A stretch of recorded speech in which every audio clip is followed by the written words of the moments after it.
E aí, pessoal, vamos iniciar mais um episódio do podcast Os Sócios. Estou aqui com Malu Perini, host e rosto do podcast. E que rosto. Obrigada. Olá, pessoal, sejam bem-vindos. E qual é o tema de hoje, Boluninha? Hoje vamos Sobre o que falar falaremos? sobre a história do Nubank com Cris Junqueira.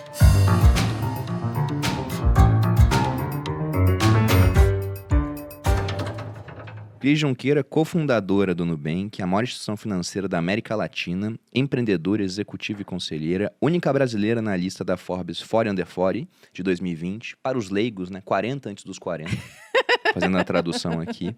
Mãe da Alice, da Bela e de uma futura bebezinha, que ela vai escolher o nome ainda. Está com 37 semanas, é isso? 38 semanas. A expectativa, inclusive, né? Deixa aqui nos comentários. Será que o parto rola durante o podcast? E já, O episódio ia bombar, hein? e já coloca aí uns nomes, porque diz a Cris que ela tá sem ideias para nomes, porque já é o terceiro filho, né? Eu acho que Vai esgotando a lista, né? tá esgotando a lista. Vai esgotando. A gente pensa em um, pensa em dois. Foi planejada agora essa gravidez? Não, essa foi um susto danado, porque eu levei muito tempo para engravidar da minha segunda filha, né?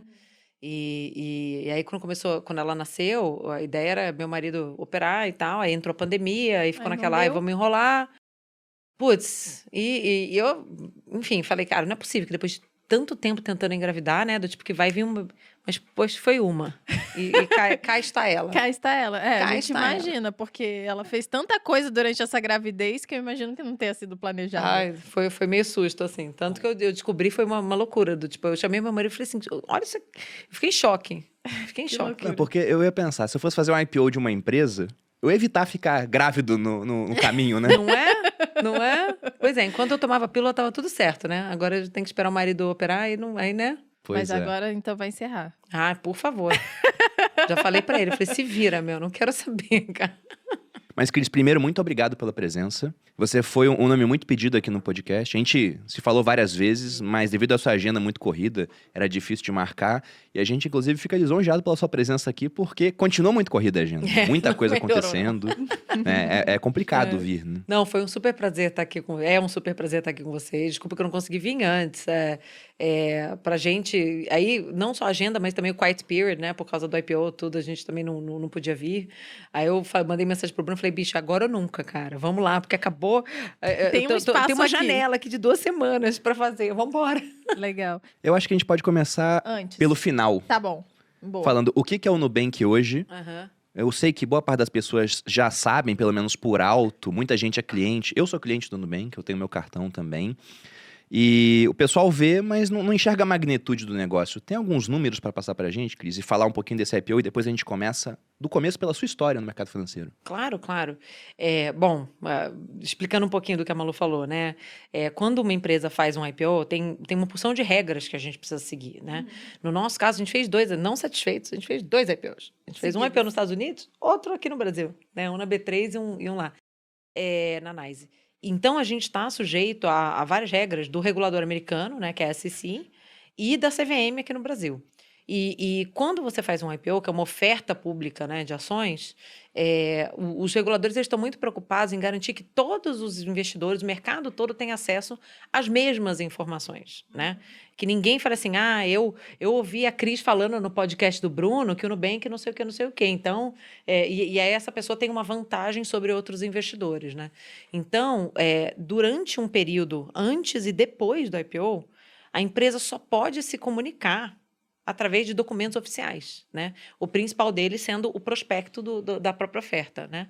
E é isso que a gente chama de quiet period. Então, nesse período, a gente realmente não pode falar nada, não pode dar entrevista, não pode falar nenhum outro número e tal. E mesmo agora, sendo uma empresa pública, a gente também não pode, assim, por exemplo, eu não posso falar quantos clientes o Nubank tem hoje, porque a gente precisa esperar a divulgação dos resultados trimestral. Justamente para ninguém Mas ter a gente acesso. pode falar daquelas... Não, tem números o que número que a gente tem... Pode falar os antigos. A gente pode especular. Pode falar os números do trimestre anterior, que já foram divulgados. Que foi o que estava no prospecto, né? Exato. Então, assim, quando a gente... no momento do IPO, a gente tinha 48 milhões de clientes, né? Que é cliente pra muita caramba. coisa. É muita muita coisa, coisa. né? Acho que a Argentina não tem isso de pessoas. Pois assim, a gente já fez algumas estimativas dessas, né? Tipo assim, se os clientes do Nubank fossem um país, né? Tipo, era um dos maiores países do mundo. E o Brasil é muito grande, né? Essa que é a realidade. E isso coloca a gente como uma das maiores, se não a maior fintech do mundo, né? O maior banco digital independente que a gente fala do mundo. Uma história começou, depois a gente vai falar disso, né? Há quase 9 anos atrás, quando a gente começou aqui no Brasil. A gente começou com cartão de crédito, mas já com uma visão de expandir isso, né? De realmente ter uma oferta ampla o suficiente para as pessoas não precisarem mais, se elas não quiserem, né? Depender dos bancos tradicionais, né? E recentemente a gente também expandiu para o México e para a Colômbia. Então a gente já tem aí a gente está muito animado com os sinais iniciais que a gente está vendo, tanto no México como na Colômbia. O México está um pouco mais adiantado que a Colômbia, né? O México começou um pouquinho antes. Então, essa é um pouco da história que a gente trouxe para os investidores no IPO. E lembrando muito que é muito só o começo, né? É uma empresa, gente, não tem 9 anos, né? Tem 8 anos. Sim, é muito Então, jovem. a gente fez muita coisa em muito pouco tempo. E lógico que a gente tem muito orgulho de tudo que a gente já construiu, mas é muito cedo ainda, sabe? A gente fala que é o dia 1, assim, ainda tem tudo para fazer. Mesmo no Brasil, que é a operação mais madura, ainda tem muita coisa para fazer. Só para explicar melhor, não sei se ficou claro, o que é o IPO, para quem não entende nada. É como se fosse a entrada da empresa na bolsa, não é isso? Isso, você vende ações pro público. Mas quem assiste o podcast aqui há mais tempo, com certeza já está Vai que a familiarizado pessoa com chegou aqui os nesse termos, primeiro né? episódio. Não sei. Pois é, né? Por mim, Pois é. que não entende, sei lá. Mas só falando o que é ter 48 milhões de clientes no Brasil, esse número já conta com clientes do México e da Colômbia. Mas a proporção, assim, Quase imensa nada comparado aqui, maioria... né? Tá, seria mais ou menos assim, se tem 5 pessoas em uma sala, uma é cliente do Nubank. Porque o Brasil tem 220 milhões de muita pessoas, gente. é mais ou se menos você olha isso. adultos, ainda é um em cada Nossa, 3, pois sei lá. é, verdade. População economicamente ativa. É Eu tava incrível a marca atingida. Não, tem uns dados que saíram recentemente, assim, dos aplicativos que os brasileiros mais usam, né? Então, assim, o aplicativo de banco mais usado, né, no ano passado, 2021, no Brasil, foi o Nubank. E na home, né, na tela inicial dos celulares dos brasileiros, o Nubank é o 4º aplicativo mais presente, Que né? E na loucura. frente é só o WhatsApp, só a rede social, assim, WhatsApp, Instagram. Acho que a gente tá na frente até do YouTube, se eu não me lembro. Caramba! Que loucura. E eu até falei pro Bruno, quando a gente estava lendo o roteiro lá em casa, que o Nubank foi muito citado aqui nos podcasts, né? Ano passado a gente falou bastante, principalmente quando a gente falava de startup e tal. E era uma coisa que eu não entendia no início. Eu falava assim, mas gente, por que falam tanto do Nubank? Que tal esse Nubank? E eu não entendia a potência, né? O que era. E eu acho que a gente vai conseguir esclarecer um pouco desses pontos do porquê que o Nubank é tão gigante, por que a gente fala tanto dele, do poder, né? Do quanto foi inacreditável a história que vocês fizeram. Inclusive, o Marcelo Toledo teve aqui, que foi uma das pessoas que participou trabalhou com a desse gente. início, né? Então, ele falou alguns números que foi bem legal. E também aí eu já dei uma... Ai, tô entendendo agora. E eu acho que é legal que a gente vai conseguir esclarecer para o público em geral também. Foi um dos cortes, é que o episódio não era sobre o Nubank, era sobre inovação. Sim. Daí ele citou o Nubank, né? Sim. Como muita gente cita. Foi um dos cortes mais vistos aqui do canal. Só que esse é um efeito que eu já vi em vários vídeos meus do YouTube e de outras pessoas. Se você fala Nubank, tem mais visualização. O pessoal assiste mais, tem mais busca orgânica. Olha, por isso vocês estão me chamando há tanto tempo. Exato. Claro, Não é né? porque a gente gosta de você, é só pela mídia, Cris. Mas agora indo pro começo, porque foram, né? Estão sendo 9 anos aí quase de história, mas como que começou essa história? Primeiro, a sua entrada no mercado financeiro. Como é que foi? Você sempre quis fazer isso? Como é que você descobriu?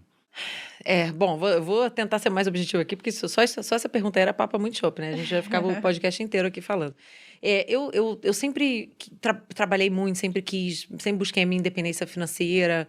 Eu lembro de ter 10 anos, de ser criança e de falar que eu queria sair de casa. Eu fui criada no Rio, né? Então, eu já queria vir para São Paulo, já queria fazer faculdade, já queria sair da casa dos meus pais, já queria trabalhar, comecei a trabalhar muito cedo. Você é carioca, então? Eu nasci em Ribeirão Preto, na verdade. Mas morou no Rio. Mas fui Quando criada ela no falou Rio. chopp, eu já imaginei carioca.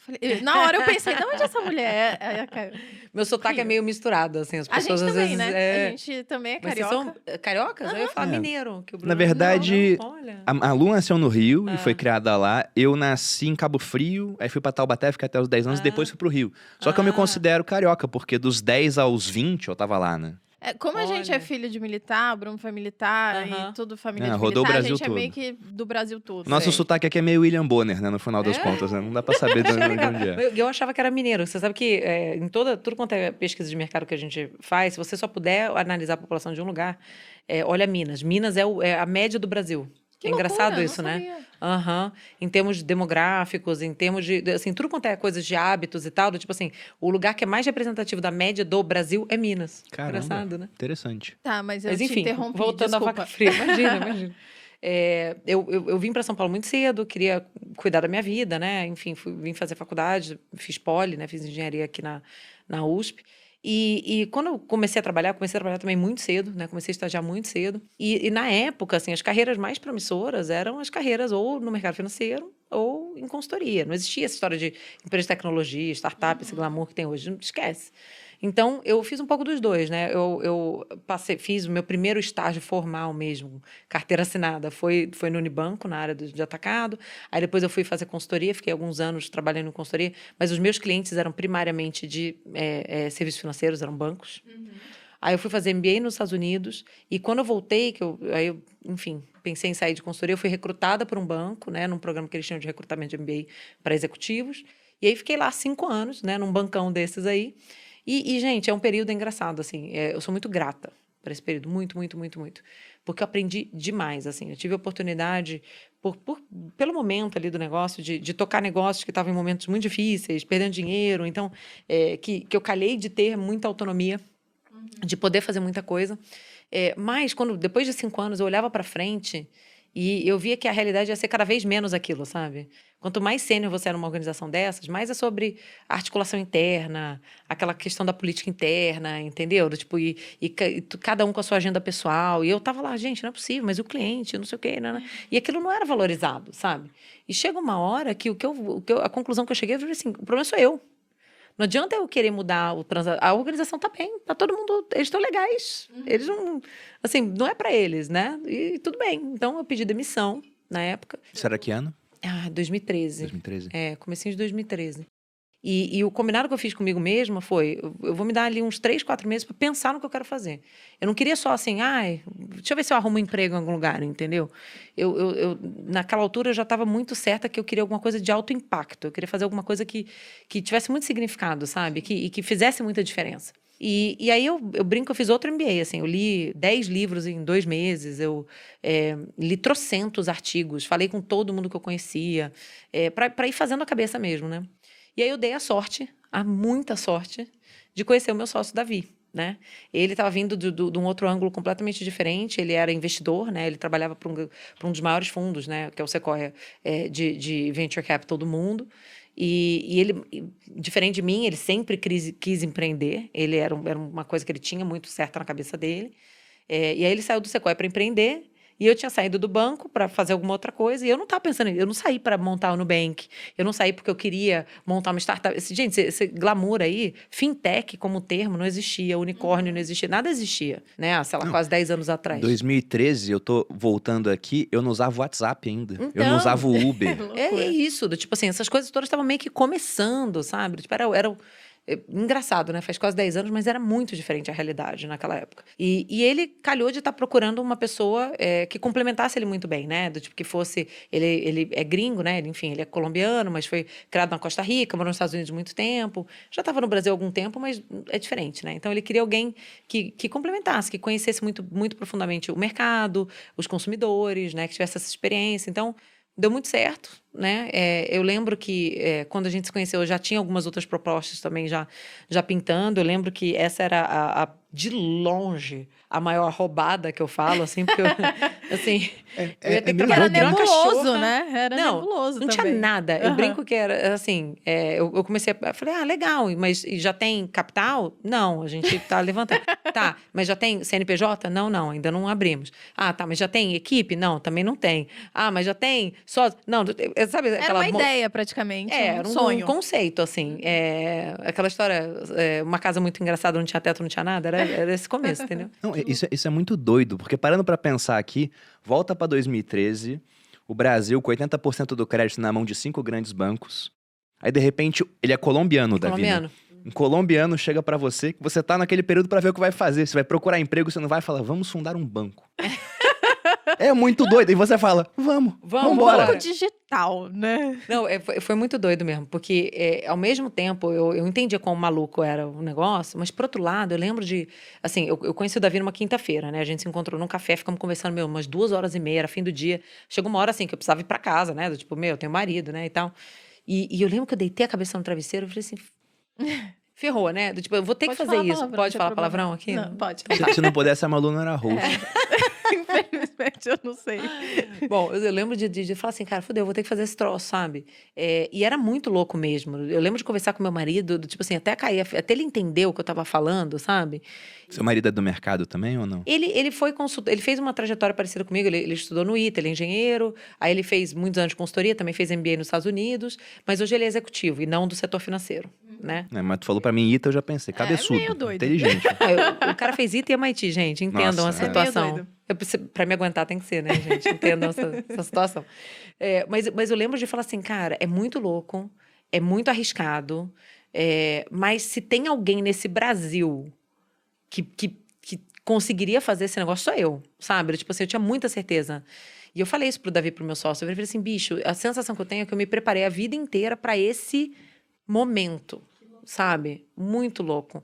E era isso, tipo assim, a gente teve que pôr muito dinheiro do bolso no começo. Sim.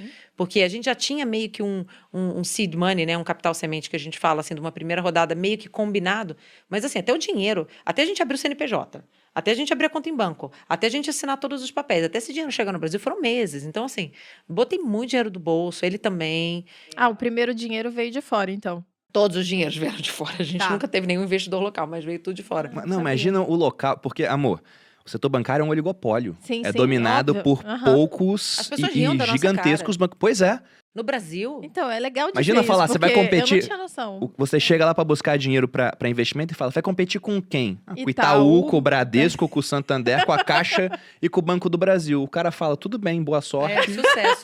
Mas o Vai meu dinheiro embora. você não leva. É verdade. E eu já ouvi uma história, eu não sei se eu ouvi alguém falando ou se eu li, que o Davi, ele teve essa primeira ideia do Nubank, porque ele é colombiano e foi tentar abrir conta aqui no Brasil, e foi uma burocracia muito grande, ele falou, não, tem como isso ser mais simples. Foi isso mesmo, o insight dele? Esse foi certamente um dos pedaços, Porque assim, ele vindo do Sequoia, ele estava vendo, assim, da primeira fileira, tecnologia ser usada para mudar completamente várias indústrias, né? Hotelaria, transporte, né? Enfim, várias outras. E, ao mesmo tempo, ele como gringo aqui no Brasil, ele começou a olhar e falou assim, um país desse tamanho, com esse tanto de gente...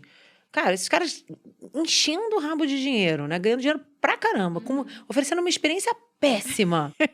Porra, por que ninguém tenta fazer diferente, sabe? Mas é isso, assim, aqui no Brasil as pessoas riam da nossa cara. Tipo, eu não vou citar nomes, mas assim, a gente falou com muita gente Você grande. pode citar nome se quiser. Vai Seria ser bom pra Legal. gente. Dá uns cortes legais, né? Vocês vão achar legal, mas eu não devo, Melhor né? não, melhor Ser não. elegante. Mas assim, a gente falou com pessoas muito, muito... E que a gente admira, que são pessoas muito inteligentes, muito influentes aqui no Brasil. Sempre olhavam pra nossa cara e falavam meio isso aí, olha, boa sorte, cara. muito. Mas assim, sinceramente, vocês não vão passar do mês que vem, cara. Impossível. A gente ouviu de muita gente até que... Isso já achava que era meio exagero, né? Mas que a gente ia ter que andar com segurança, que iam, sabe? Do tipo assim, que iam fazer alguma coisa com a gente, sabe? Isso também já achava que era um pouco exagerado, né? É Brasil, não é... né? Mas foi isso, tipo, era um negócio muito, muito doido. Mas a gente tinha essa certeza. A gente falava, cara, não é possível que a gente está condenado a pagar os maiores juros do mundo, as maiores tarifas do mundo e ter uma das piores experiências do mundo, né? A gente falava, pô, a tecnologia está sendo usada para tanta coisa, né? Não é possível que a gente não consiga desenhar uma experiência diferente. E aí você está falando, pô, comecei a entender aqui um pouco da potência do Nubank e as pessoas perguntam muito para a gente, falam assim, ai, qual que é o segredo? Como é que vocês conseguiram? E assim, na prática, o que a gente fez foi muito diferente do que existia, Sim. né? Eu lembro que eu falei muito pro Davi no começo, né? Eu falei, olha, se prepara, é legal, acho que dá pra gente fazer, mas é o seguinte, a gente vai ter que gastar muito dinheiro com marketing. Muito. Porque, assim, aqui todo mundo odeia banco. Assim, os bancos não são amados em lugar nenhum, mas no Brasil eles são especialmente odiados, né? Exatamente, porque a experiência é horrível. Eu catei ele e falei assim, ó, vamos digitar aqui, ó, no Google, eu odeio banco. Dá uma olhada aqui. Deixa eu te mostrar o que sai aqui. Tipo um esgoto da internet, assim. As pessoas vomitando ódio, né? E cartão de crédito, então, que era o que a gente estava fazendo. Tipo, nossa, as pessoas, né? Tipo, era o vilão, assim, o vilão do vilão, né? Mas o que aconteceu surpreendeu a gente muito, porque quando a gente colocou alguma coisa que era substancialmente diferente, melhor, né, na rua, as pessoas estavam fazendo fila, assim, batendo essa porta, por favor, eu quero ser seu cliente, né? Você deve lembrar, vocês talvez lembrem da lista de espera que a gente tinha aqui no Era convite Brasil. no começo, né? Assim, sabia Tá disso. com o meu cartão aqui. aí, ó. Eu Preciso de arrumar um ultravioleta aí pra você e pra Pois Malu, é. pô. Pois- Ó, Eu Rafinha, tenho um anota cartão aí, desse? pô. Não tenho, amor. Do Nubank você não tem. Ai, Mas que é porque o meu absurdo. cartão é seu, amor. Eu demorei pra entrar no Nubank. Acho que eu virei cliente em 2016 ou 2017. Eu não lembro. Vocês começaram com o cartão quando? A gente lançou o cartão quando a minha primeira filha nasceu, no mesmo mês. São gêmeas, né? Eu falo. 2014. Então até que entrei no começo, então. Não, mas foi um ano só depois da ideia. Foi menos de um Gente, ano. Foi Em rápido. menos de um Foi ano, muito rápido. a gente estava emitindo os primeiros cartões e fazendo as primeiras transações. Ô, Cris, e fala pra gente um pouco qual que era o grande diferencial desse cartão, então, pro pessoal Não, eu entender. queria saber, inclusive, além do diferencial, por que vocês escolheram começar com cartão? Então, por que cartão? Cartão é um produto, quando a gente olha para serviços financeiros, que tem características muito interessantes. Né? Primeiro, é um produto que a gente fala de alto contato. Né? Então, assim, o cliente, pensa no... Vou dar o exemplo oposto. Financiamento imobiliário. Você faz aquela burocracia toda lá para você fazer o crédito imobiliário, depois você esquece, você paga Sim. a fatura e olha lá, né? Muitas vezes está em débito automático. O cartão, você usa o tempo todo, né? Certo. Muitas vezes, várias vezes por dia até, né? Isso não só dá para o cliente a oportunidade de interagir com a gente, muitas vezes, e dá para a gente também muitos dados, né? Então, assim, a gente, muito rapidamente, a gente consegue usar os dados que o cliente está dando para a gente, de onde ele comprou, quanto ele gastou, se ele pagou, se não pagou. Tipo, é muito eficiente do ponto de vista de análise, né? De risco e de crédito, a gente usar todos esses dados. Além disso, do ponto de vista de capital, é um produto bem eficiente. Sim. De novo, outro exemplo é o crédito imobiliário. Você empresta um dinheirão gigante e você espera 20, 30 anos a pessoa te pagar de volta. O cartão de crédito não. Você tem uma linha, né, o limite do cartão, e todo mês a pessoa está te pagando ou não está te Sim. pagando. Então, do ponto de vista de capital, é muito mais Gira eficiente. muito mais Gira o muito dinheiro. mais. Uhum. E a outra coisa, acho que isso foi uma das coisas principais, a gente começando, não existia fintech, não existia banco digital, não existia nada. A gente pegar e falar assim, vou abrir aqui a conta do Nubank primeiro. Quem que ia confiar nisso? Entendeu? O cartão de crédito, a relação de confiança ela é invertida. É a gente que está confiando no cliente. Porque se o cliente não gostar, ele não me paga, pô. Exatamente. Ele cancela, quebra, joga fora o cartão, entendeu? Então, o prejuízo é a gente, né? E na conta é o contrário. Então, agora, aí você fala assim, tá, Cris, mas por que todo mundo, então, não fez isso? Porque nós fomos os únicos no mundo, né, que começamos por cartão de crédito. Porque é difícil pra caramba fazer cartão de crédito. Sim. Né? Dar crédito em geral, né? Você vê que a maior parte dos bancos digitais, mesmo na Europa, alguns que são relativamente bem-sucedidos, todos começaram com conta e cartão de débito. Na prática, quando você compara com conta e cartão de débito, você precisa de muito menos capital para fazer a conta, porque você não está emprestando, você não precisa saber emprestar, né? Você não precisa fazer análise de crédito, de risco. Então, assim, é tudo meio que mais fácil. Entendeu? Tem inadimplência também, né? Não, e vocês começaram Justamente. também dando cartão para muitas pessoas que não conseguiam cartão de crédito. A gente... É um pouco de uma falácia, assim, no mercado, na minha opinião, né? Eu que, enfim, estou nesse mercado há bastante tempo, né? As pessoas acham que os bancos tradicionais são muito bons fazendo isso. E não vou falar que eles são ruins. Mas, na prática, como não tinha tanta concorrência, eles não tinham que ser tão bons. E como as margens sempre foram muito grandes, muito altas, eles não tinham que ser tão precisos, entendeu? Sim. Eles sempre ganharam muito dinheiro. Sim. Então, eles não tinham que ter modelos muito sofisticados. E, por causa de tecnologia, legado que eles têm, bases de dados estão todas meio que apartadas, né? Eu não sei se você já teve experiência dessa maneira, mas, assim, tem banco que você vai abrir a conta. Aí você abre a conta, aí o teu nome na conta está de um jeito, no cartão de débito está de outro, no cartão de crédito, porque são sistemas que não se falam, entendeu? Ou que foram adquiridos ao longo do tempo em várias transações de M&A que eles fizeram. Então, assim, tudo isso dificulta muito eles fazerem uma análise muito precisa. E a gente, desde o começo, a gente estava na ponta oposta. A gente sabia que a gente não ia ter um colchãozão de margem gigantesco para tomar muito desaforo na inadimplência, entendeu? Então, a gente desenhou toda a nossa tecnologia, nossa estrutura de base de dados, etc., para ser muito bom dando crédito, desde o começo, entendeu? Então, isso permitiu que a gente desse acesso a clientes que nunca tinham tido, porque os grandes bancos nunca conseguiram isso. E tem uma outra diferença também muito significativa, que é a estrutura de... Gente, a gente está bem técnico aqui, né? Não sei... Não o tá, que que- não. o que Eu tô que é- entendendo. Eu tô é, entendendo tudo, então se a significa galera que tá estiver bom. achando chato, enfim, né? Mas Não, eu acho que tá bem claro. a outra coisa, assim, a nossa estrutura de custo é muito mais leve, né? Então, assim, quando você pega um cliente que ganha pouco, gasta pouco, né? Porque, enfim, tá no começo da vida e tal, muitas vezes ele não interessa para um bancão que tem uma estrutura de custo muito grande. Para eles não é rentável atender aquele cliente, né? Porque não paga o custo da agência, não paga o custo do call center, a fatura que ele vai imprimir, que ele vai mandar pelo correio e tal. E vocês eram muito leves ainda, né? Desde o início. A Porque gente vocês ainda eram é. digitais, então não A gente não é tinha... 10%, 20% mais leve em termos É de muito custo. mais. A gente é 10, 20 vezes, entendeu? Aham. Então, isso permite também que mesmo clientes que gastem muito pouco, ganhem muito pouco, se tornem rentáveis para a gente. Então, são muitas diferenças. E uma curiosidade, o que é o nome Nubank? De onde veio esse nome? Então, o nome é o seguinte, engraçado. Quando eu conheci o Davi, ele já tinha um outro nome em mente, né?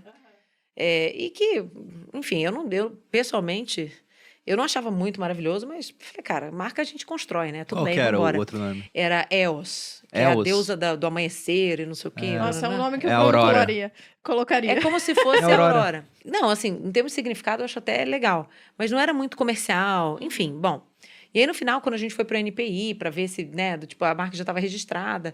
E aí a gente falou, bom, vamos ter que desenhar outra coisa, né? Ah, já estava registrado, então, tipo, já existia esse Senão, nome. até hoje seria Eos Bank, hein? Ainda bem que não foi. E aí a gente fez um trabalho, até com uma agência boutique na época de marca, porque assim, eu cuido disso até hoje, né? É o meu xodó, assim, a marca do Nubank, toda a parte de marketing, de comunicação. Recentemente eu contratei o CMO, que é um cara incrível. Aliás, amém, né? Porque agora eu vou sair de licença maternidade, que bom que ele tá lá. Aliás, ele é um cara muito bom, viu? Se vocês quiserem trazer ele aqui um dia... Qual que é o nome dele? Ele chama Arturo Nunes. Ele é um cara... gente quer. Cara, vocês não têm noção. Pensa numa pessoa que tem história para contar. Legal. É ele. Porque ele foi, enfim, pequeno parênteses aqui, tá? Ele foi VP de marketing assim, da Nike, da NBA, da Apple para a América Latina durante muito tempo, né? Ele é americano, mas ele é de origem latina, pai cubano, mãe venezuelana. E, cara, ele conviveu com todos os atletas que você imaginar, assim, LeBron, sabe? Tipo assim, ele fez ele cuidava de basquete na Nike, ele era o head global de basquete para Nike e foi o head marketing da NBA durante muitos anos. E agora ele tá no Nubank. No Nubank, entendeu? Depois da Apple, ele veio para o Nubank. Enfim, aí a gente foi construir a marca. A marca, eu acredito, que é a tangibilização da essência da empresa, né? Da cultura da empresa. Tem gente que fala assim, não, nossa marca é assim, os valores são assim, mas aqui dentro é outra coisa. Não é. É uma coisa só, o cliente vê, entendeu? Para mim, é isso. A marca é a empresa, é a cultura, é o produto, é tudo uma coisa só, né? Então, ainda bem, a gente teve a oportunidade de desenhar do zero, de partir de um exercício assim, bem fundamentado do que a gente acreditava que era a nossa cultura, dos valores que a gente queria nutrir ao longo do tempo. E aí, entre várias opções, a gente gostou muito de Nubank. O Nu vem de pelado mesmo, tá, gente? Porque isso era uma das coisas muito importantes para a gente, assim. Dar essa transparência para os clientes, sabe? Essa clareza, entendeu? Essa paz de espírito, que eles não precisavam se preocupar que ia ter um asterisco, que ia ter uma letra miúda ali, que eles, sabe, que eles iam ser enganados. Pelo contrário, né? Que a gente estava do mesmo lado. Então, ao longo do tempo, a gente construiu a marca muito, muito fundamentada nesses valores, né? E é uma marca que hoje, assim, enfim, foi muito já premiada, né? Ainda bem, e eu fico muito feliz porque a gente fez isso com muito pouco investimento até hoje, Sim. se você for ver. A gente nunca botou... Os nossos competidores têm orçamento de bilhões de reais de marketing por ano. A gente não passa nem perto de... Assim, a gente faz coisas muito, muito menores, né? Muito através da consistência mesmo. Eu acho que o grande diferencial foi, de fato, ter dado crédito a quem não conseguia e também ser um banco sem tarifas, né? Sem muitas tarifas, não sei como é que tá agora. Zero Zero tarifas. tarifa? Zero tarifas. E acho que quando o Marcelo veio aqui, ele falou isso, né? Ele falou que era uma das coisas que o Nubank tinha e que atraía muitas pessoas, porque como que um banco não tinha tarifa? E todos os tipos de transação que você faz, hoje em dia, né? Agora os bancos estão tirando algumas das tarifas. Porque a competição obrigou a fazer Exato. isso. Esse é o ponto. Mas o Nubank começou assim desde o início. Voltando lá atrás, por exemplo, primeiro achei genial a questão do nome. Eu já conhecia a história, né? Nubank vem de banco nu em termos de transparência, de poder ser transparente com o cliente. Então já deixa claro a missão da empresa. Isso até é muito bom para os colaboradores, né? Se o cara tá na dúvida, olha só o nome do banco, é para ser transparente. Mas o marketing de vocês, muito antes do CMO agora, eu sempre achei genial. Porque vocês usaram muito bem as redes sociais antes de qualquer dessas empresas tradicionais acordarem para as redes sociais. Sim. Vocês tinham aquela política de encantamento do cliente. E como hoje em dia com rede social todo mundo acaba sendo outdoor, vocês tiveram muito marketing boca a boca. Até hoje, né? Eu falei 48 milhões de clientes. Até hoje, mais de 80, 90% dos nossos clientes vieram para a gente organicamente. A gente não teve que gastar dinheiro para adquirir clientes, né? E aí, assim, claro que o fato de não ter tarifa ajuda, né? É um incentivo econômico muito grande para as pessoas virem. Mas não é o principal. Acho que tem uma bossa também ali, uma sedução diferente no Nubank. assim, é jovem também, acho que isso faz diferença. São vários fatores. Eu acho que primeiro tem essa questão do novo, né? E do novo atrai. Acho que as pessoas em geral se sentem atraídas, né? Por uma coisa que é mais tecnológica, que é mais nova, que é mais sexy até, de alguma maneira, Nu né? também é novo no alfabeto grego. Exato. Muitas pessoas perguntavam pra gente se Nubank vinha de new, né? Do novo. E é uma interpretação também, claro. Mas eu acho que, principalmente, as pessoas vieram pela experiência, né? Então, assim, logo que a gente começou a atender os primeiros clientes, as pessoas ficavam, assim, em choque. Elas não acreditavam de como era diferente, sabe? De quão simples era, de quão transparente era, de como que a gente tinha realmente tirado a complexidade, sabe? Da frente. E aí elas começaram... a gente viu isso, assim, desde o começo da história da lista de espera. As pessoas começaram não só a entrar na lista de espera, mas para pedir, por favor, por favor, você pode aprovar o meu irmão, a minha namorada, o meu marido, enfim, porque elas queriam resgatar. Elas falaram, cara, descobri um negócio muito legal que aí você precisa vir, entendeu? Era um boca a boca também, muito cara, forte. muito forte, muito forte. Foi assim que veio o grosso do nosso crescimento. Então, isso é muito bom. Tem um conceito que eu sempre usei no nosso começo, mas até hoje aqui no Grupo Prima a gente usa, que é de um americano chamado Kevin Kelly, que ele fala que todo negócio tem que começar tendo uma base de 1000 fãs fiéis.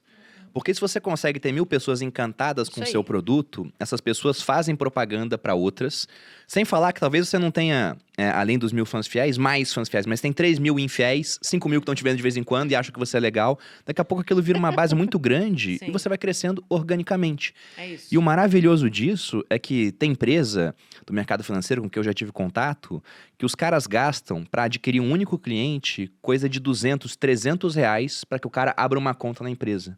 Então imagina quando você não gasta nada, porque organicamente o teu vizinho que tá não ganhando nada para isso, ele vai lá e fala, cara, abre uma conta no Nubank, abri, tem o meu cartão, tem o dinheiro rendendo no conta, vai lá que é muito bacana, você vai abrir a conta rápido, é desburocratizado. Então isso chama muito. Sim. Isso leva, né, para quem acompanha a gente aqui há mais tempo, é uma métrica que aparece de vez em quando, o CAC para baixo, que é o custo de aquisição do cliente. Isso. A Malu, ela tem 2 empresas. Na verdade, tem 3, mas tem 2 que eu falo que são muito boas. Uma grande empresária. Pois é, ela tem um sex shop e tem uma marca de roupa. E devido às redes sociais, o CAC dela é muito baixo. E o LTV do cliente, né, o tempo que ele fica com a empresa, pode ser muito alto. E no caso de vocês, isso acontece também. O CAC vai lá para baixo, vocês gastam muito pouco para adquirir o cliente. E o cliente, depois que entra no Nubank, ele pode ficar anos, né? Eu tô com meu cartão aqui usando mensalmente há 5 anos. Sim, e o perfil demográfico está a nosso favor também, né? Porque, assim, hoje as pessoas comparam e falam assim, mas o gasto médio no cartão do Nubank é mais baixo. Sim, mas a idade média do cliente do Nubank também é mais baixa, né? Ele tende a crescer com o tempo. Estão crescendo e a renda delas cresce, né? Ao longo do caminho, da mesma maneira, né? Esses dados são todos do nosso prospecto do IPO, né? Mas, assim, já que você falou de LTV e CAC, os dados que a gente divulgou no IPO foi um CAC de $5, sendo que $5 inclui, assim, todos os custos que a gente tem para um cliente existir, né? Então, assim, você precisa imprimir, né, comprar o cartão, imprimir o cartão, personalizar, entregar na casa do sujeito. Você precisa pagar os dados que você está comprando dos birôs de crédito, né? Então, tem uma porção de custo ali. Marketing mesmo é menos de $1 Caramba, por cliente. É muito pouco.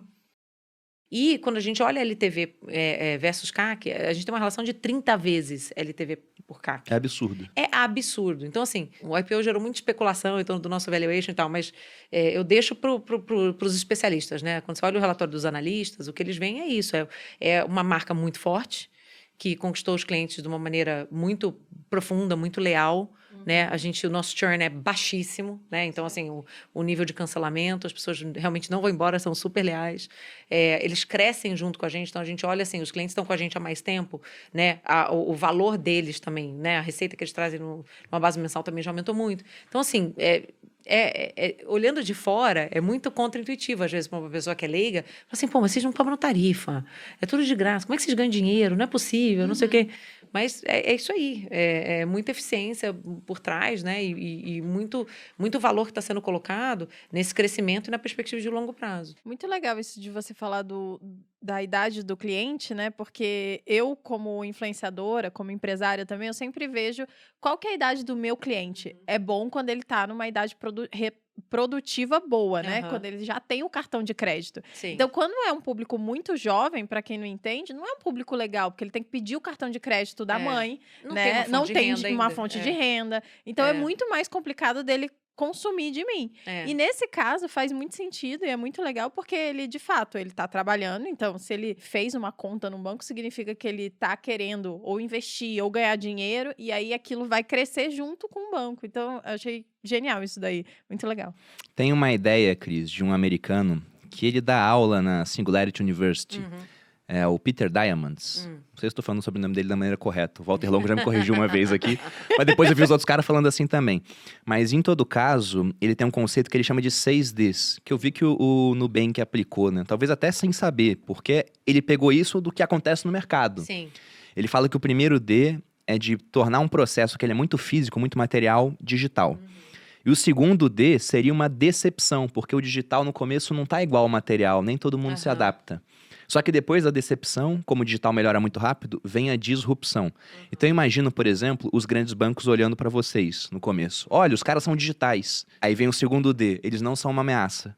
Até que uma hora vocês viram uma ameaça, que é a disrupção. Sem Depois da dúvida. disrupção, vocês, como não tem uma base física, conseguem desmaterializar o negócio, desmonetizar, deixar tudo mais barato e, por fim, democratizar. Quando que os grandes bancos viram esse pessoal aqui que a gente achou que era doido, eles não são doidos? Quando que você falou Ferrou. assim, agora eles descobriram a gente como uma ameaça? Eu não sei dizer, assim, exatamente, foi em fevereiro de, né? Não, claro. Mas Sabe, um marco temporal na sua cabeça. Conseguimos. Assim, mas durante muito tempo... Não, mas conseguimos ao contrário, né? Porque a gente tava muito querendo ficar embaixo do radar, né? Tipo assim, a gente queria o contrário. A gente tava felizão, assim, que ninguém tava prestando atenção, sabe? Porque no começo era isso. Tipo, eles olhavam e falavam assim, mas, esse cartão, ninguém vai querer esse troço. Não tem nem ponto.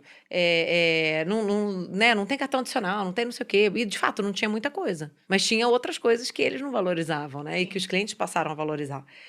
Que os clientes nem sabiam que sequer era possível, né? Então, assim, a gente torcia para ficar o máximo, tipo assim, a gente ficava bem quietinho, Comendo né? quieto, né? Nossa, a última coisa que a gente queria era a turma justamente levando a gente a sério e querendo reagir, né? Mas já tem alguns anos, eu acho que a gente vê o mercado todo avançou bastante do ponto de vista digital, todo mundo correndo para melhorar os seus aplicativos, né? Alguns bancos tradicionais lançaram os seus bancos digitais, né? Mas é difícil, assim, não é por falta de querer, né? Eles têm, o que eu estava falando, tecnologia, legado, né? Aí você fala assim, melhorei meu aplicativo. Tá bom, mas o sistema que está por trás é o mesmo da década de 80, lá programado em COBOL, colega, sabe? Assim, tipo, a base de dados continua um macarrão ali, um negócio, né, cheio de fita crepe e band-aid, entendeu? Então, é difícil oferecer uma experiência realmente boa, né? Mas pra gente, sei lá, acho que nos últimos anos a gente viu, de fato, assim, bastante reação. Mas, o que eu falo, o cliente vota com o bolso, né? Eu tenho no meu imaginário que sempre que as pessoas percebem a sua potência, elas meio que tentam copiar de alguma forma. Eu acho que teve um pouco disso, né? Acho que a gente vê quando os bancos começaram a querer tornar digital, fazer Sim. coisas parecidas, né? Tirar as tarifas. Eu acho que foi bem por aí. Deve ter sido o quê? Uns 4 anos? Bom, hoje o que mais tem é banco digital. Se eu bater o carro É. numa árvore, cai uns 4. Só que Porque tá surgindo pra caramba. Mas Você abre a vocês geladeira, tem desbravaram. alguém te oferecendo, né? Uma Pois conta é, digital. tem um anúncio ali, né? Conta taxa zero, cartão.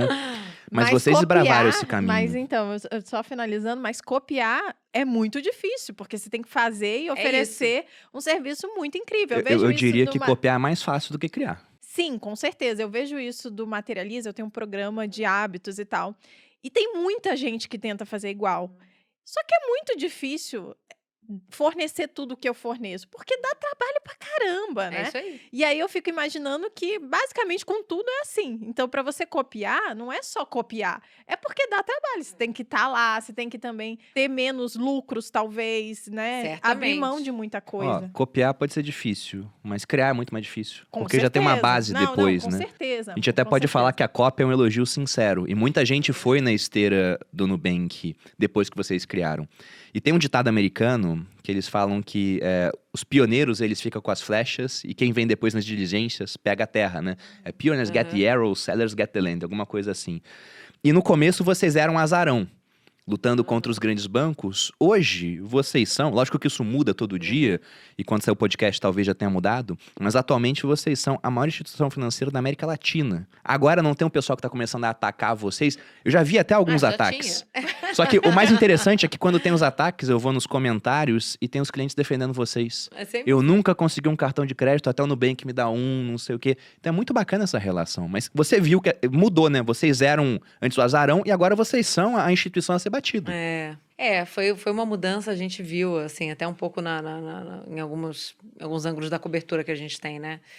Porque como a gente acabou crescendo, agora as pessoas... o legal é achar defeito, né? Tipo, e óbvio que a gente tem, né? Assim, nenhuma empresa é perfeita, toda empresa tem problemas, mas o que eu falo é que o que define uma empresa não é ela ter ou não ter problemas, todas têm. É como ela lida com esses problemas, né? Como que ela honra os compromissos dela, enfim. E por isso que a gente vê, mesmo quando a gente vê algumas dessas críticas, que, enfim, podem ser mais bem embasadas ou muitas vezes completamente infundadas, mas os clientes estão ali defendendo, né? Isso é muito, muito bonito de ver. Porque justamente quem está ali de verdade, né, no dia a dia, sendo nosso cliente, sabe da diferença, né? Então, é muito fácil olhar de fora e criticar. E essa história de crítica, gente, assim, tem duas coisas que eu sempre procuro me lembrar, né?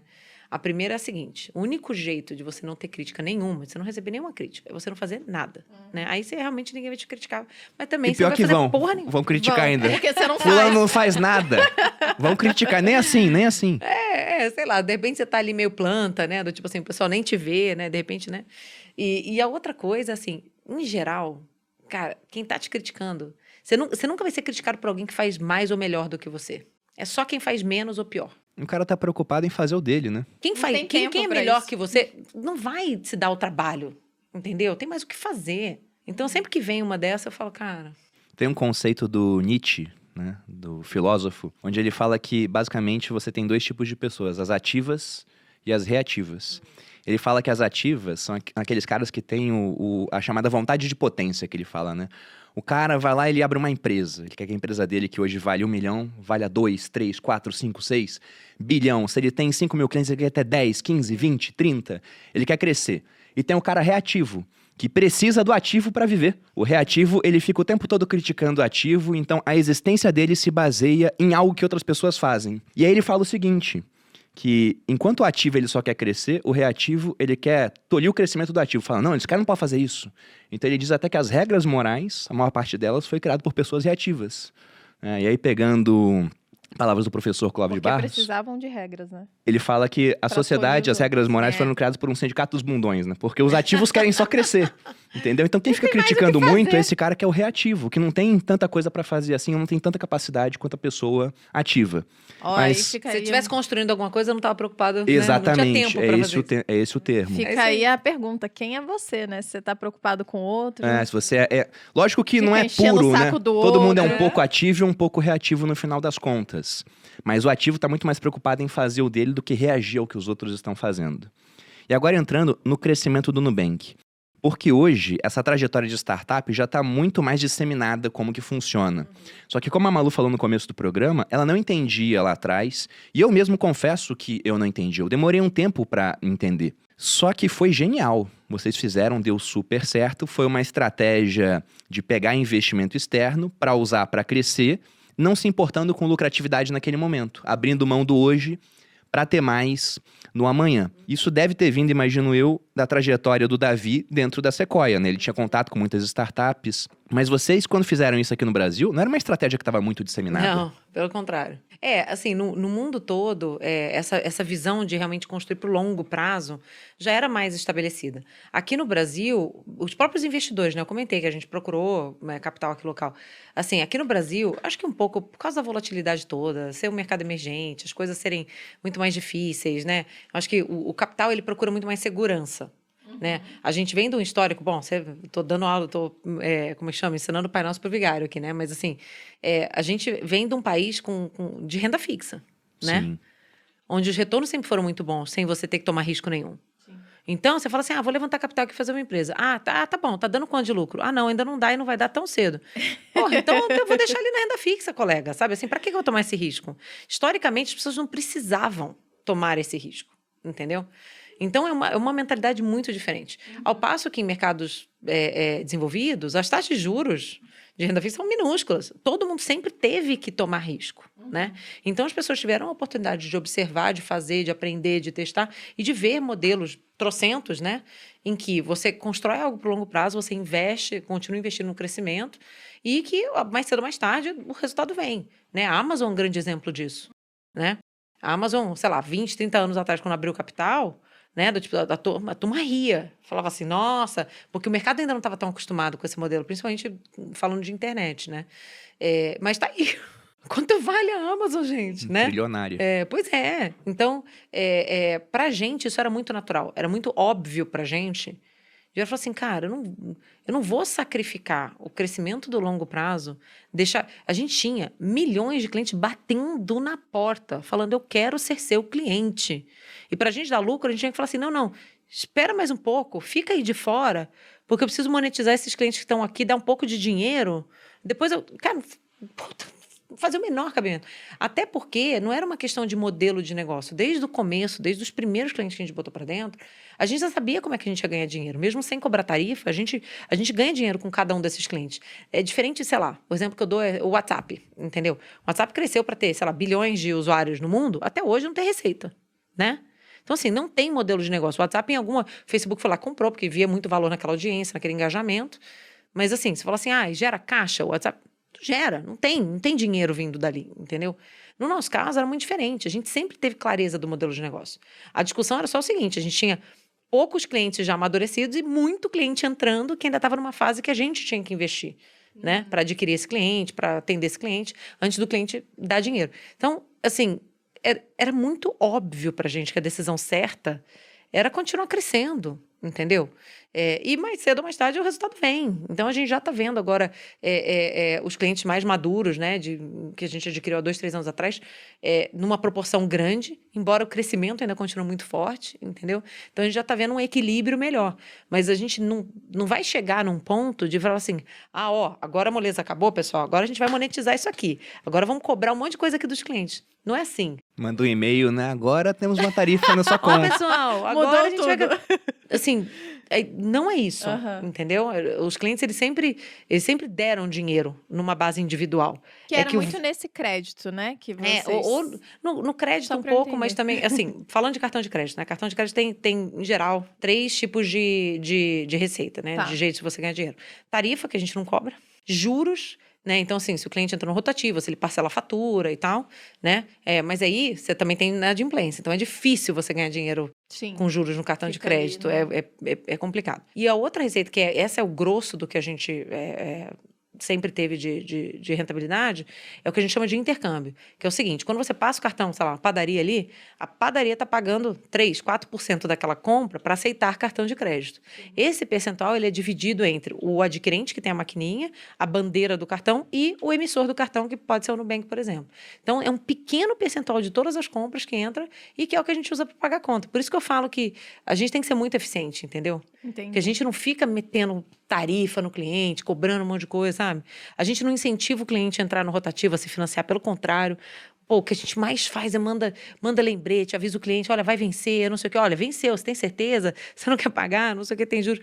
Então, a gente ganha dinheiro mesmo nesse percentual bem pequeno que é o intercâmbio. Bom, entrando nessa questão do investimento anjo, Cris, porque, para quem não conhece, tem episódio específico sobre isso aqui no podcast. Já gravamos com o João Kepler, né? Falando já falou, sobre acho que várias investimento vezes anjo, mas falamos sobre- algumas vezes. Uhum. Mas, em todo caso, esse foi um episódio focado só nisso. Aqui, deixando de uma maneira muito resumida. Então, lá no começo, a Cris, o Davi, o Ed, que é o outro sócio, né?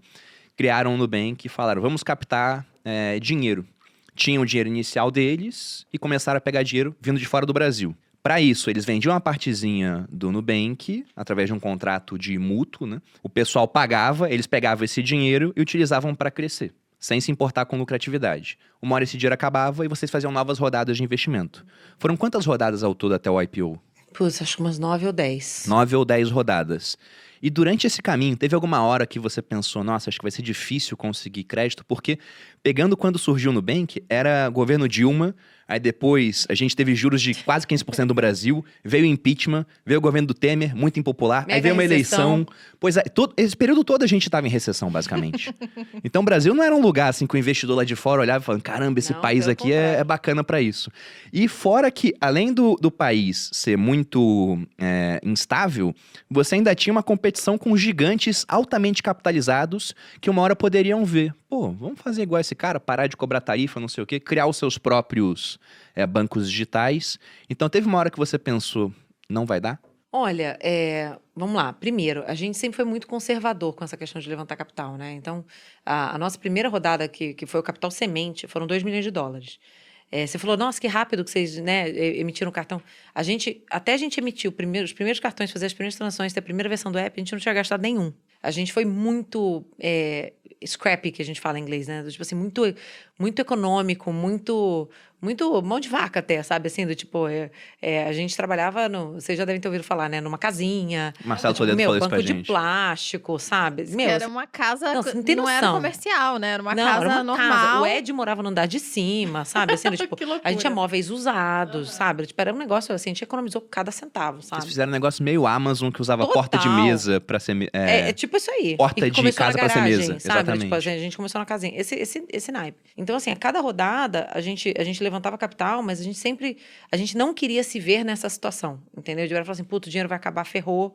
Agora a gente tem que fazer o que for, sabe? Assim, a gente não queria se colocar na posição de ter que fazer o que fosse preciso, né? E, de fato, o ambiente foi muito terrível, né? É muito engraçado porque, em paralelo, depois da crise de 2008 nos Estados Unidos, cara, os Estados Unidos entrou num boom econômico maravilhoso, né?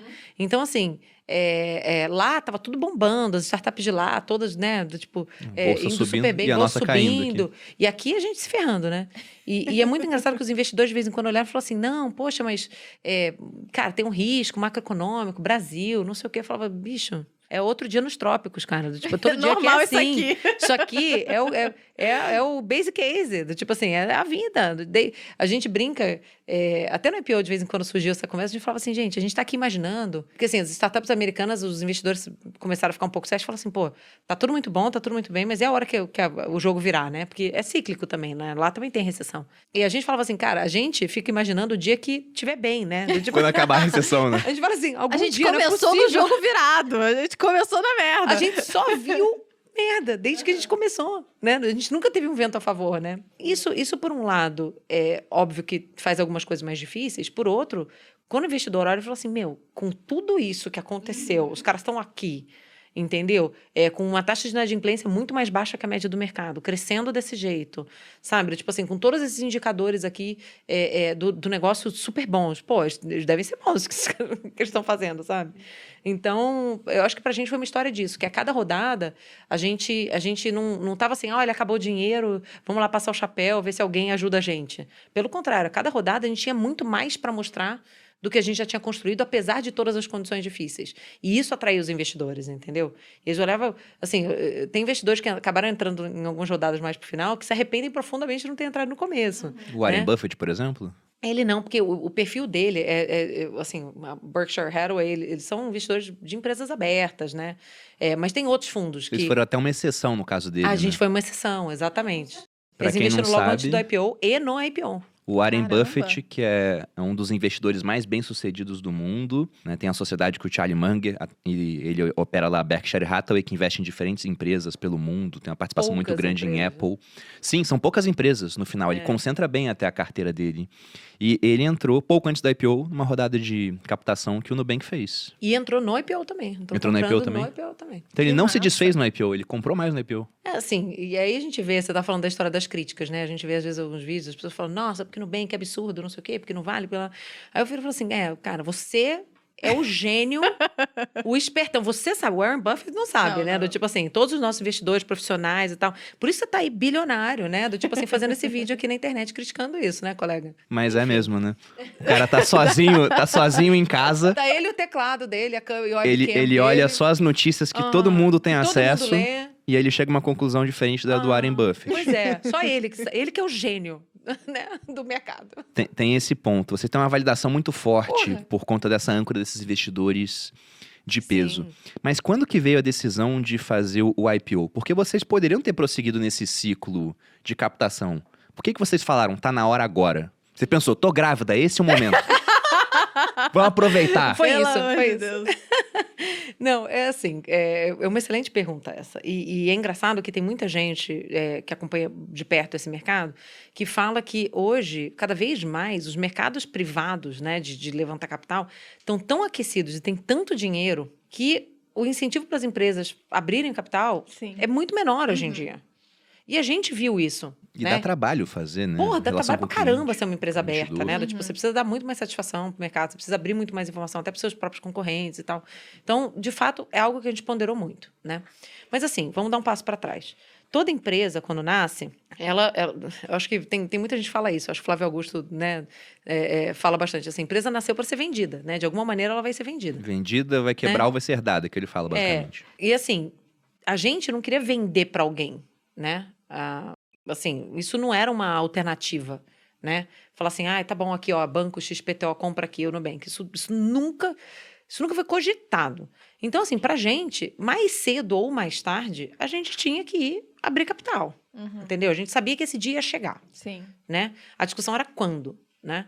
E aí, quando a gente olha, tem um misto de fatores, né? Tem desde uma questão do perfil de investidores, que quanto mais maduro a empresa vai se tornando, você tem um perfil de investidores diferente. Você citou o Warren Buffett, né? Que acabou entrando até um pouco antes do IPO. Sei lá, você pega o próprio Sequoia, né? Que é um grande investidor nosso, também investiu no IPO, mas são fundos diferentes, assim. Então, os nossos investidores lá do começo são o que a gente chama de venture funds, que são fundos que investem em startups bem early stage, né? Do tipo, bem iniciais. Pequenininhas, Exato. E aí, esses caras, chega um momento que a empresa ela fica grande demais para manter no portfólio daquele fundo. Quando os fundos são muito grandes, acontecem coisas muito loucas. Teve investidor nosso que fez isso, que assim, um fundo vendeu para o outro, né? Do tipo assim, o fundo de venture vendeu para o fundo de growth. Que era a turma que fazia o estágio inicial, vendeu para a turma que fazia já estágios um pouco mais maduros. Então, eu acho que tem uma combinação de o perfil dos investidores, que a gente precisava dar um pouco de saída para os investidores, para trocar um pouco de mão de investidores que já se, né, que tem um fit melhor com empresas mais maduras. Tem um aspecto pra gente, né, que é de amadurecimento da companhia. Então, assim, é difícil, tem que reportar resultado, tem um monte de coisa. Mas isso tudo te torna mais forte também, né? Sim. Então, assim, a gente como uma instituição financeira tem muita coisa que mesmo antes da abertura de capital, que a gente já, do ponto de vista de, cara, auditoria interna, controle interno, compliance, não sei o que, não, que a gente já tinha, né? Então, assim, pra gente, até para dar mais transparência, confiança para os reguladores nos diversos mercados que a gente coloca, a gente ser uma empresa aberta acaba ajudando, né? E o terceiro e principal ponto, esse foi o principal, que a gente olhou muito para o IPO como um grande evento de marketing, né? E foi. E foi. Bom, foi desenhado para isso, né? Mas a ideia é que é um momento que a empresa ganha muita visibilidade, né? E que os consumidores também... Todo mundo falava de vocês. E os consumidores passam a olhar para a gente também de uma outra maneira, porque eles sabem que tá na bolsa, que tem informação aberta, que tá todo mundo olhando, entendeu? Então, é um passo de maturidade, assim, sabe? É como, sei lá, você se formar no colegial e entrar na faculdade, sabe assim? Então, é algo que em algum momento a gente falou, cara, vamos...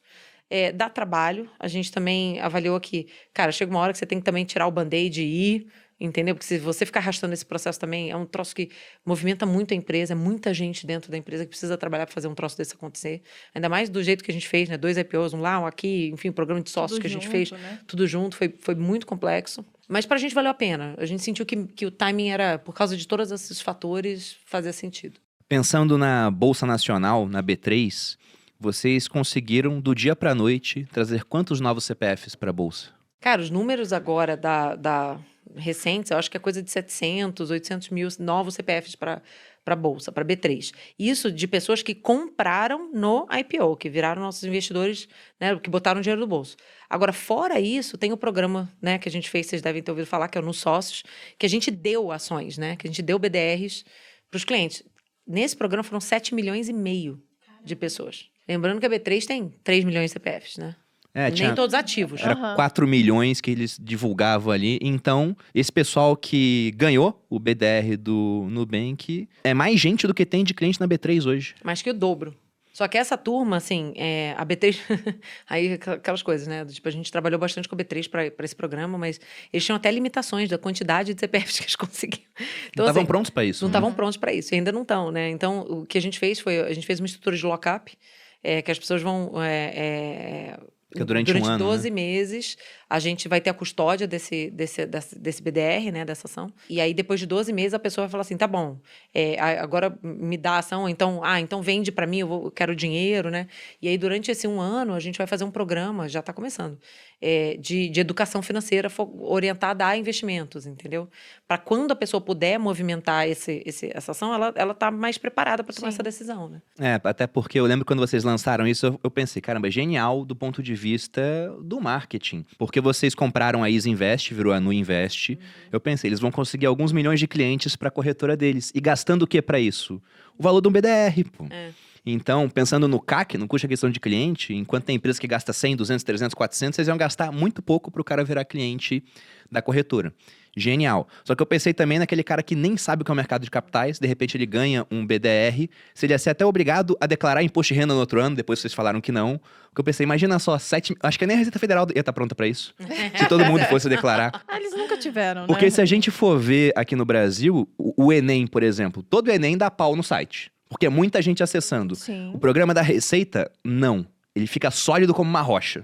Nunca dá problema. Uma coisa que funciona... Pois é. esse Funciona... Não, é o elogio que tem que ser feito. Nunca dá pau. Só que, de repente, imagina mais 7 milhões de pessoas tendo que fazer declaração. Aí, talvez, aquilo sobrecarregasse. Mas não é agora, vai ser depois. E se a pessoa mantiver o BDR, né? Porque se ela vender, ela não precisa declarar também. Entendi. Então, assim, muita água vai passar embaixo da ponte, né? Vamos ver o que o programa vai trazer. Mas, na prática, a gente também pensou nisso, óbvio, né? A gente não, enfim... Não lançamos o negócio e aí, vamos ver. A gente pensou... Não foi o Bruno Perini sozinho. Falou, se o poxa, Nubank... mas e o imposto de renda? Exatamente, né? Imagina a diretoria do Nubank, várias cabeças brilhantes lá. E eu tô pensando aqui, não, o Nubank não pensou isso. Estão doidos. Não, mas na prática, assim, a gente encontrou alternativas. Tem essa questão também que, enfim, no limite, se a pessoa vender, ela não precisa declarar. Mas o que a gente viu na prática também, olha que engraçado. A gente estava preparado para distribuir muito mais BDRs, né? Muito, assim, a gente queria... óbvio que é um custo para a gente, mas a gente queria, né? A gente tinha muito apetite. E 7 milhões e meio é gente pra caramba, tá? Muita gente. É muita gente. Mas o que a gente viu é que foi muito concentrado em pessoas que tinham já conhecimento assim, muito mais conhecimento, mais renda. Então, assim, aquela anedota da pessoa que não tem a menor noção, sabe, assim, do tipo que não, assim, foram muito poucos, entendeu? A imensa maioria desses BDRs foram, de fato, para pessoas que tinham um mínimo entendimento, sabe, um mínimo patamar de renda. Não era só para a galera que não tinha nem que declarar imposto de renda, agora vai ter que declarar, entendeu? Tipo, foi o oposto, na verdade. O que mostrou pra gente que, na verdade, a grande barreira de aceitação do BDR, que, cara, gente, é dinheiro de graça, né? Era justamente o entendimento das pessoas, entendeu? Porque pra que a pessoa ia aceitar isso se ela nem sabe o que é, ou se ela não vê valor naquilo, né? Muitas pessoas não entendiam, e tinha um pouco daquela coisa assim é bom demais pra ser verdade, sabe assim, onde que tá a pegadinha, entendeu? Bom, já falamos bastante da história do Nubank, que aconteceu até agora, mas e os passos futuros? Porque vocês estão focando numa expansão internacional, como você falou no começo do podcast, inicialmente por Colômbia e México. E antes do IPO também, o Nubank, que durante muito tempo abriu mão de lucratividade para crescer, ele registrou lucro. Vocês vão passar agora a pensar mais na parte do lucro, mesmo pensando em expansão internacional? Como é que vocês vão equilibrar isso?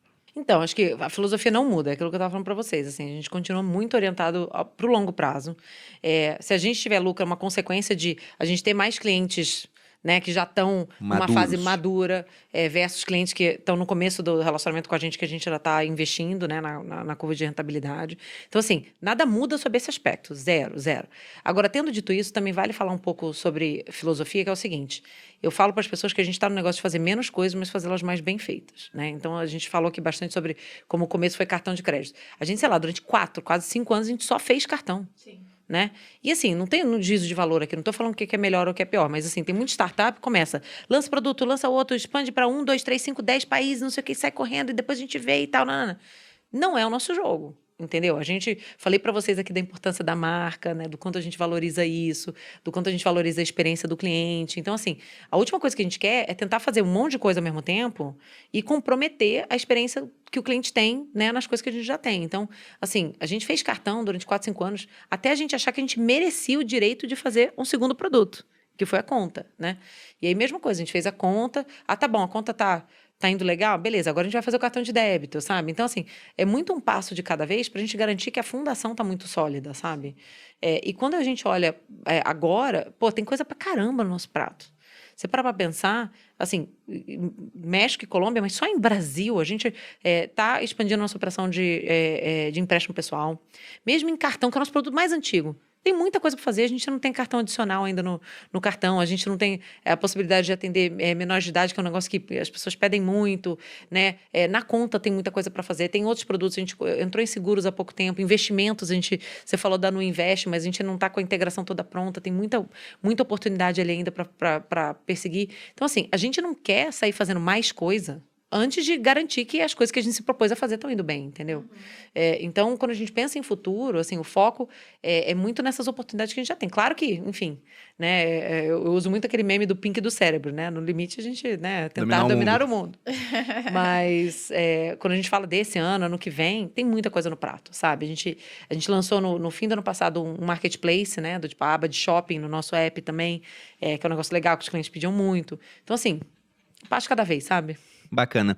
E saindo um pouco agora dessa parte do Nubank em si, porque durante todo esse processo, você tem 2 filhas gêmeas e tá grávida agora. Não, gêmeas não. Não, é que a Alice é gêmea do Nubank. Ela nasceu... Tá. Então eu entendi errado. Bruno tá perdido. Tô meio perdido. Nas Mas você tem 2 perdido. filhas e agora tá indo pra terceira. Indo pra terceira. E como é que foi isso? Representou uma dificuldade durante todo esse processo? Como é que você lidou em gerir uma das maiores empresas do Brasil hoje e, ao mesmo tempo, ter 2 filhas e mais uma vindo? Pois é, com emoção, né? Sabe quando você chega lá na gerir, né? Que o burgueiro pergunta, fala assim, você quer com emoção ou sem emoção? Eu falei pro Bruno, nossa senhora, ela fez um IPO no meio da gestação. No meio não, no final. No final. Meio, tava bom. O pessoal não sabe, né? Mas gestação 2 IPOs, é um negócio... né? Como a Cris já lembrou a gente. É um negócio complexo. Gerir uma criança, né? E parir depois é muito complexo. A gente perde algumas coisas também. Até a memória fica prejudicada. Eu fiquei em choque. É verdade, eu fiquei bem em choque. Gente, assim, realmente, fácil não é. Mas, na prática, quando a gente começou no Nubank, eu tinha, sei lá, 30 anos. Quando a Alice nasceu, que ela é gêmea do Nubank, né? Ela nasceu no mês que a gente lançou o Nubank. E foi no mês que a gente levantou também a nossa grande primeira rodada de capital, que foi a Série A. Então criou-se uma tradição, tem que ter um filho nascendo nos eventos importantes. O Davi brinca, porque o meu sócio Davi, ele tá indo pro quarto também, né? A esposa dele tá grávida, vai nascer na mesma semana que a minha filha. Então é isso mesmo. Olha isso. O board decidiu, a política da empresa, que é isso. A gente sacaneava ele que era um filho a cada 10 milhões de clientes que ele tinha, né? Enfim. Cara, a realidade é que a nossa vida é uma só, né? E assim, eu queria uma família, né? Então, na prática, a gravidez da Alice foi meio surpresa. Eu acho que eu teria esperado um pouco mais. Essa daí também. Essa daqui também. A Bela foi mais planejada, mas até aí, assim, tem um ditado que fala que o homem faz planos e Deus ri, né? Então, assim, eu queria muito a Bela, minha segunda filha. Eu levei um tempão para engravidar, né? Era, tipo, a que eu quis planejar, não planejei, né? Também, né? Demorou. Então, assim, faz Quantos parte. anos tem a Alice? Desculpa. A Alice tem 7, né? Ela nasceu em setembro de 2014, quando a gente levantou a Série A e quando a gente lançou o cartão, né?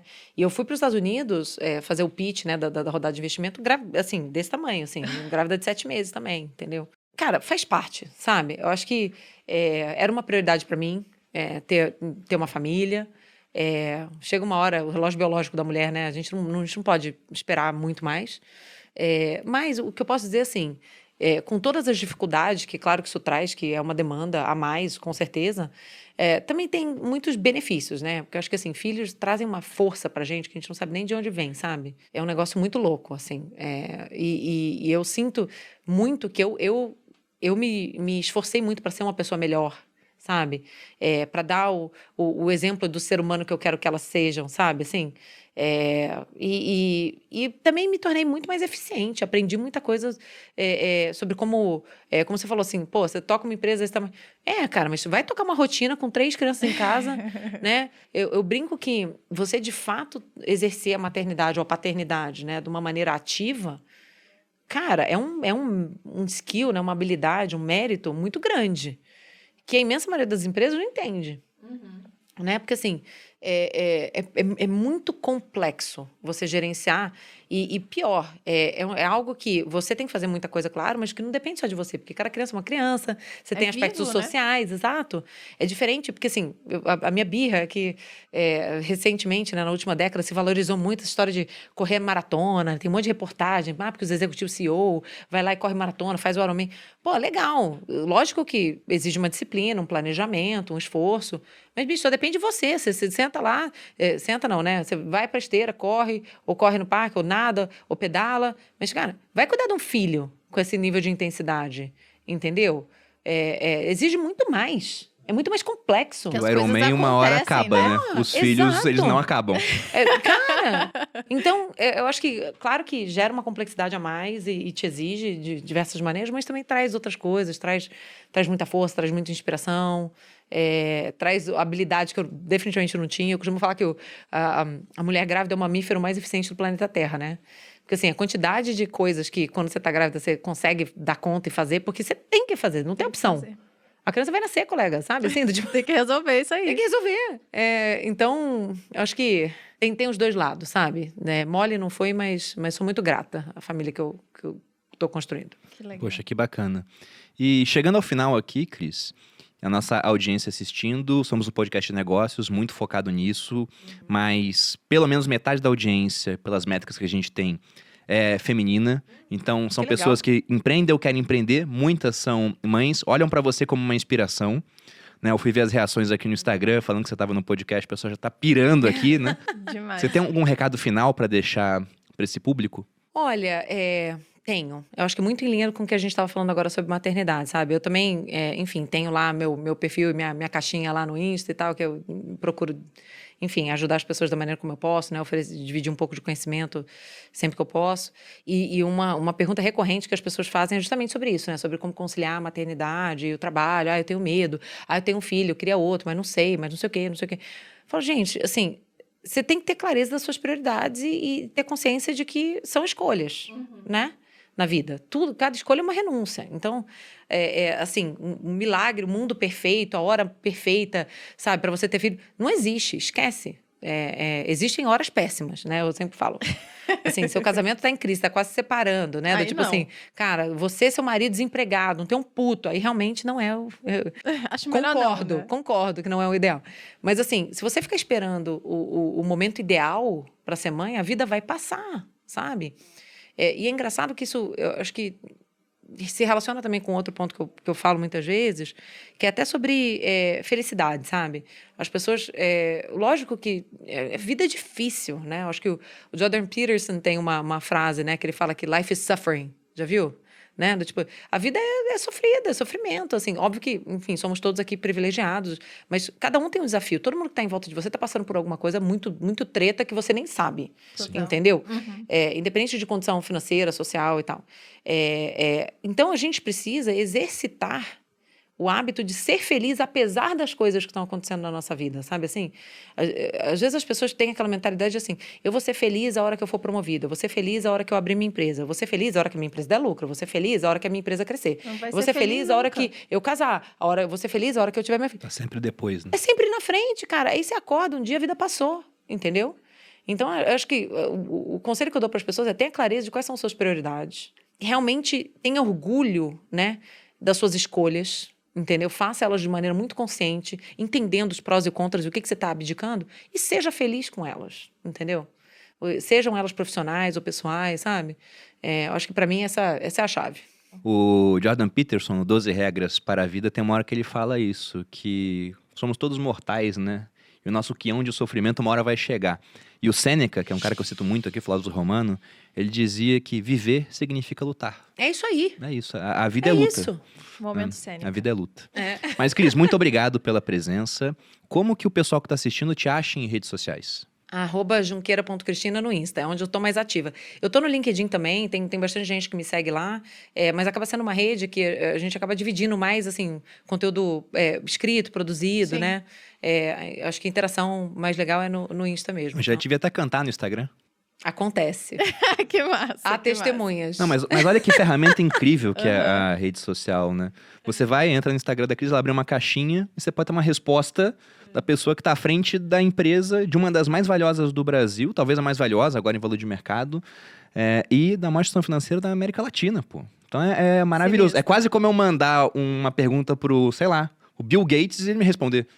As pessoas pedem muito, você não pode tomar um café, eu queria tanto uma mentoria, você não pode, você tem 5 minutos, não sei o quê. E, cara, de verdade eu não tenho, assim, porque são Bem. milhões de pessoas, não, Verdade, assim, não não rola. tem. E a maneira que eu encontrei de dividir um pouco de conhecimento, de ajudar as pessoas foi essa, sabe? Tipo, eu invisto algumas boas horas, né, toda semana para isso. Então, Muito legal. é muito legal. E eu tenho um feedback muito positivo, assim, das pessoas que falam, poxa, segui tuas dicas aqui, né, vi teus destaques e consegui o meu emprego dos sonhos, sabe? Tipo, pô, consegui ser Muito promovida, bacana. ou a minha empresa faturou mais, não sei o quê. A gente fica muito feliz, né, de ter esse Não, retorno. a tecnologia para mim é demais por conta disso. Antes de rede social, pegando aquela ideia de que nós somos a média das pessoas com quem a gente mais convive, você estava restrito a conviver com as pessoas que fisicamente estão próximas de você. Hoje, com rede social, você pode conviver, nem que seja, né, 10, 15 minutos por dia, com a Cris utilizando rede social, com outras pessoas que você admira, que estão Sim. distantes fisicamente, mas podem estar próximas virtualmente. Ou é às muito vezes bacana. 1 hora e meia, 2 horas, né? Num Sentado podcast. numa Num podcast mesa, num aqui. podcast com a gente. Verdade. Então, é muito mais tempo, inclusive. Verdade. E você, amor, como é que as pessoas te acham? Vocês podem me achar no @maluperini, não para cobrar filhos, porque eles estão no plano, né? Eu tô ouvindo a Cris falar ali, eu já tô vendo o pessoal no chat. Ah, mas a Malu ainda não engravidou? Calma, gente, eu tenho 31 anos. A Cris teve o primeiro dela com 30, ela falou Com aqui. quase 32. Olha aí, ó. Tô ainda no tempo, meus queridos. É. Então, @maluperini, vocês podem me seguir lá, tem muita coisa boa. Também aqui no canal dos sócios, toda quinta-feira tem podcast meio-dia, geralmente ao vivo. Se não é ao vivo como esse daqui, a gente solta também meio-dia em estreia, geralmente a gente tá no chat. Ou você também pode ouvir em todos os streamings, né, de áudio, às 6, 7, que horas é? 6 da manhã. 6 da manhã, eu nunca lembro, eu nunca consigo. Mas 6 da manhã pra você já fazer o seu cardio do dia. É isso. E vocês me acham no Instagram, Bruno_Perini, no canal do YouTube Você Mais Rico, vídeos segundas e quartas, e aqui no podcast Os Sócios, toda quinta. Espero que tenham gostado. Ó, vou fechar só com mais um conselho que ninguém pediu, mas eu vou dar. Você falou assim, pô, Vai, vai por me favor. cobrar. Manda bala, Pô, por vai me favor. cobrar filho? Cara, eu tenho uma política que é o seguinte, cara. Quem quer dar opinião na sua vida, tem que pagar algum boleto seu, entendeu? Vai pagar as fraldas. Ih, mas então tem alguns milhares de pessoas que podem dar opinião nessa vida. Olha, você quer dar Pior que o opinião? povo Então paga toma os aqui meus um boleto. Tá É certo. um boleto, uma opinião igual a um boleto. Mas é uma tá política certo, é boa. isso, né? É um novo produto. Vou lançar meus boletos aí pra vocês pagarem. Viver de opiniões, a gente lança depois. Prazer, gente. Cris, Obrigada pelo muito convite. obrigado. Adorei, Espero que seja Valeu. a primeira vez de várias que você vem. Tomara. Sempre E convidada. espero que tenham gostado também, pessoal. Deixe seu comentário, um grande abraço e até a próxima. Beijos.